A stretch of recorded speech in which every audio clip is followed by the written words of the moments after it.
A gente vai falar de um assunto que hoje está muito em evidência, né? Que na verdade são as cirurgias. E de acordo com a Sociedade Internacional de Cirurgia Plástica, entre os anos de 2008 e 2020, o aumento de cirurgias plásticas estéticas e reparadoras em todo o mundo foi impressionante, de 185%. As cirurgias plásticas reparadoras têm um papel muito importante na autoestima e no bem-estar psicológico dos pacientes. Tá? A gente está aqui com o doutor cirurgião, doutor Tomás. Seja muito bem-vindo, doutor. Obrigado, hein? Tá? E eu já Prazer. queria, doutor, abrir essa nossa conversa para deixar muito bem claro a diferença entre uma cirurgia estética e uma cirurgia reparadora.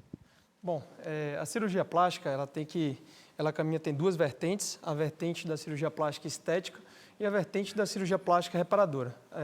Na realidade, apesar de existir essa divisão, elas caminham muito juntas, né? Então, eu diria que a cirurgia plástica reparadora precisa um pouco da cirurgia plástica estética, do bom senso estético, mas a cirurgia plástica estética depende um pouco também de técnicas relacionadas à cirurgia plástica reparadora. Então, caminham juntos, mas existe sim essa divisão da cirurgia plástica.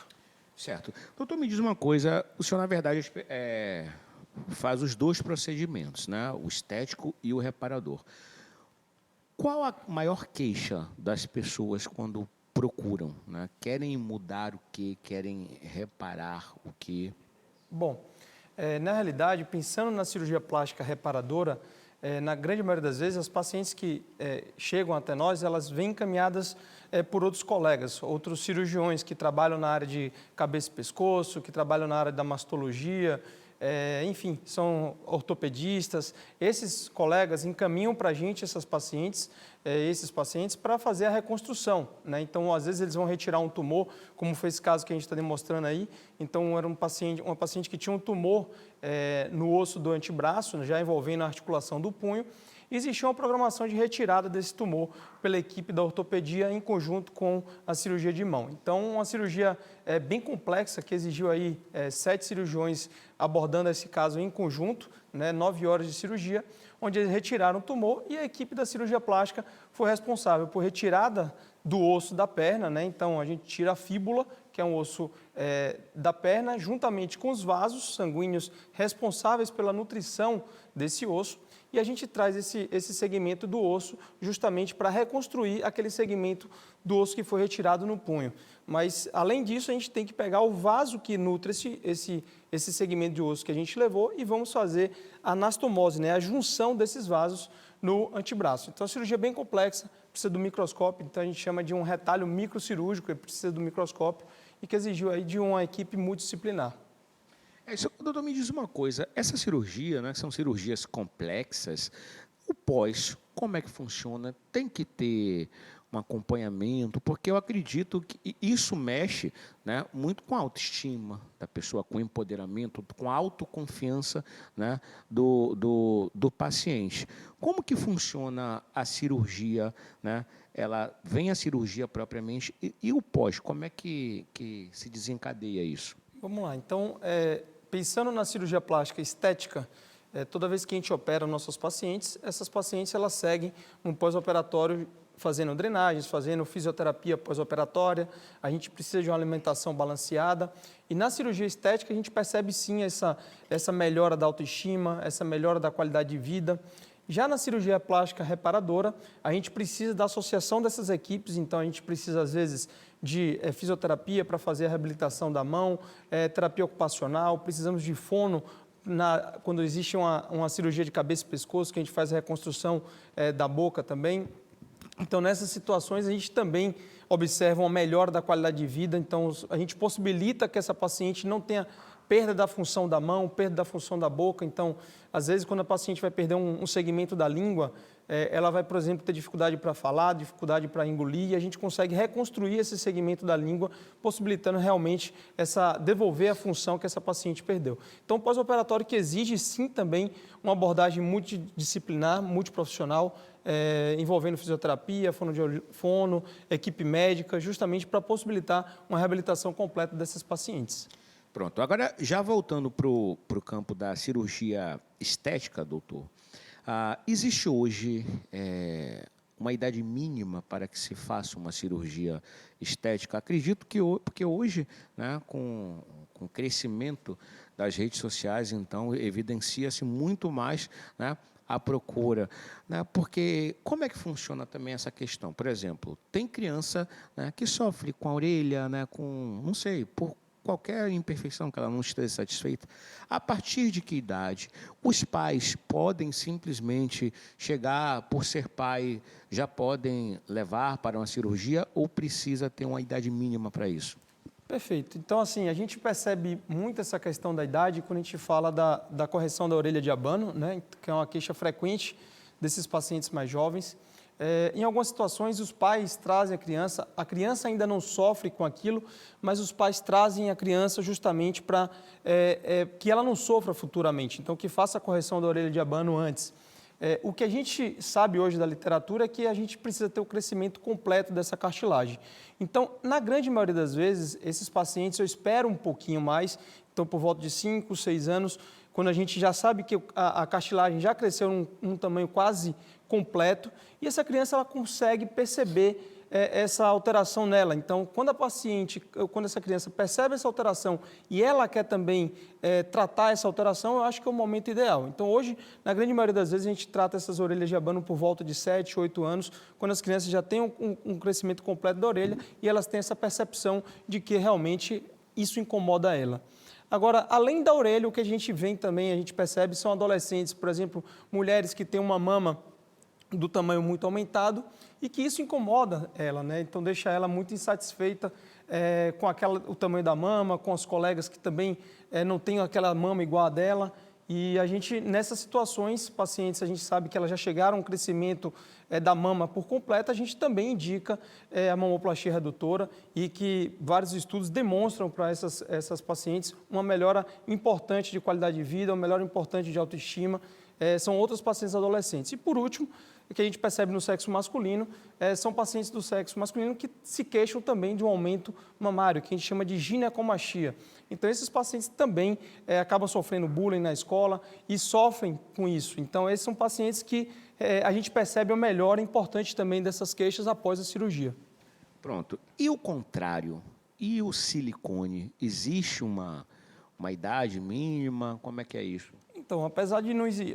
Quando a gente pensa numa idade a partir da qual essa paciente estaria apta a fazer, obviamente que a gente tem que ter o desenvolvimento mamário completo dessa paciente, os pais têm que estar de acordo e a paciente tem que ter noção do que realmente ela está querendo, se a queixa dela é pertinente. Então, pensando na junção desses 3 fatores, eu acho que estaria no momento de operar essa paciente. Qual seria esse momento? Algo por volta de 17, 18 anos, eu acho que a paciente já está apta a colocar, por exemplo, uma prótese de silicone. Agora, antes de a gente falar sobre cirurgia, né, a reparadora, outras informações, doutor Tomás, a gente viu, né, que o Brasil ele só perde aí na fila, né, de cirurgias para os Estados Unidos.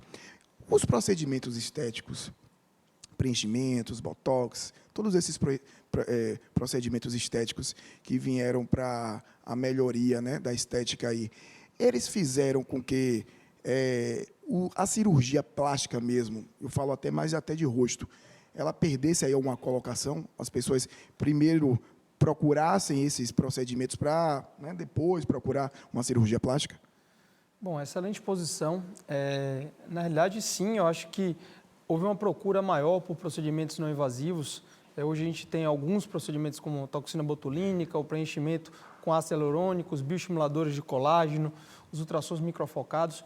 Tudo isso, eles melhoram a qualidade de pele, melhoram a parte do envelhecimento facial, mas o que eu costumo frisar para as nossas pacientes é que quando elas têm realmente uma indicação, por exemplo, de cirúrgica, que é o lifting, o resultado que a gente vai alcançar com o lift facial vai ser muito superior a tentar minimizar com esses outros procedimentos. O lift facial vai ter um resultado superior e mais duradouro. Então, a gente consegue, muitas vezes, um rejuvenescimento aí em torno de 10, 15 anos após a cirurgia. Então, apesar da sua pergunta fazer sentido, a gente ainda tem muito espaço aí para o lift cirúrgico. Maravilha.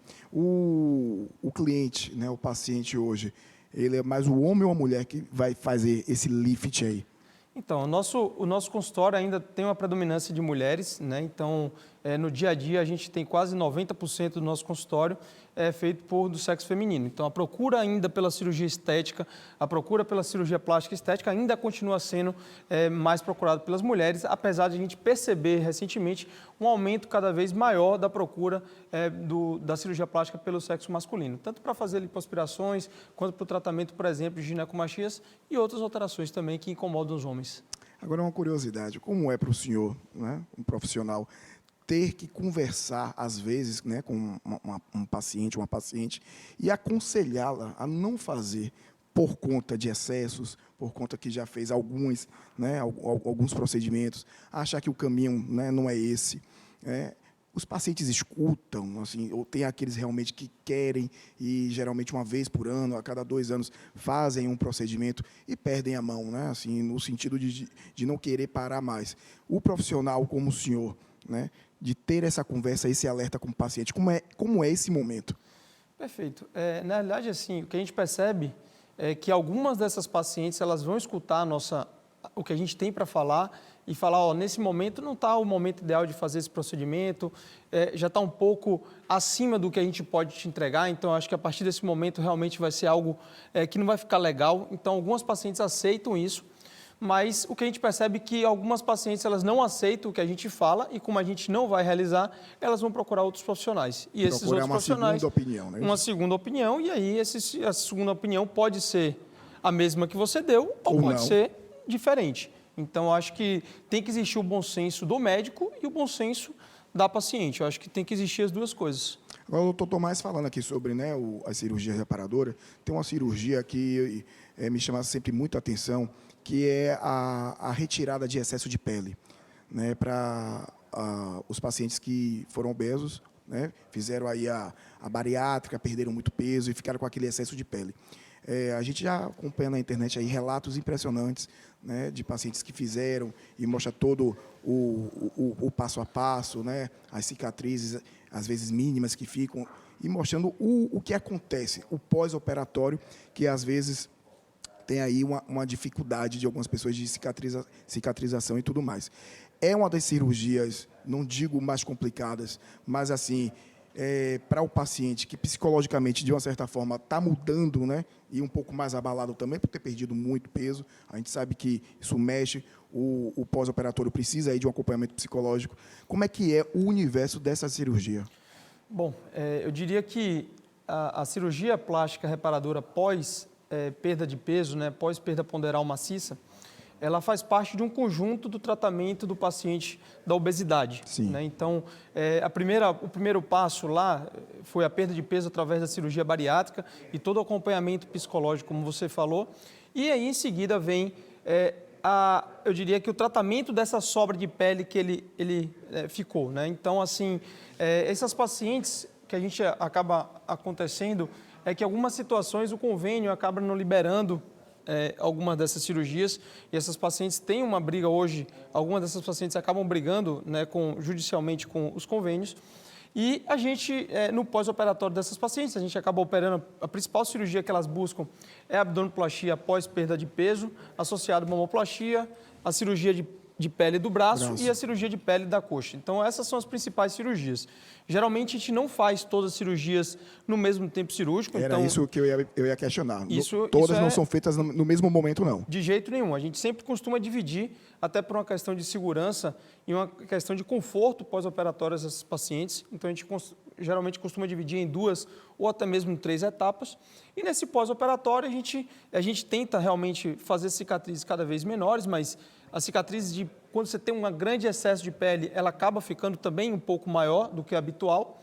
Mas o importante é esconder essa cicatriz e, na maioria das vezes, o que a gente percebe das nossas pacientes é uma melhora extremamente importante da qualidade de vida, autoestima. Sim. Essas pacientes voltam realmente a usar umas roupas que elas não usavam mais. Então, isso é muito gratificante ver esse retorno das nossas pacientes. Agradecer aqui mais uma vez a sua presença, e é isso que o programa Universo faz. A gente traz aqui especialistas para vocês não ficarem, né, com nenhum charlatão ouvindo coisas erradas. Procure um profissional se você tem interesse em fazer uma cirurgia plástica, seja estética ou também aí para, né, alterar algum problema no seu corpo. Muito obrigado, doutor Tomás, pela sua presença. Eu que agradeço. E quiser deixar também suas redes sociais, por favor. Dr. Dr. Tomás Menezes, uma coisa que deixar marcado aqui, eu acho que cirurgia plástica ela tem que ser feita com segurança e seriedade. Acho que é do jeito que a gente vem falando. As palavras são justamente essa aqui.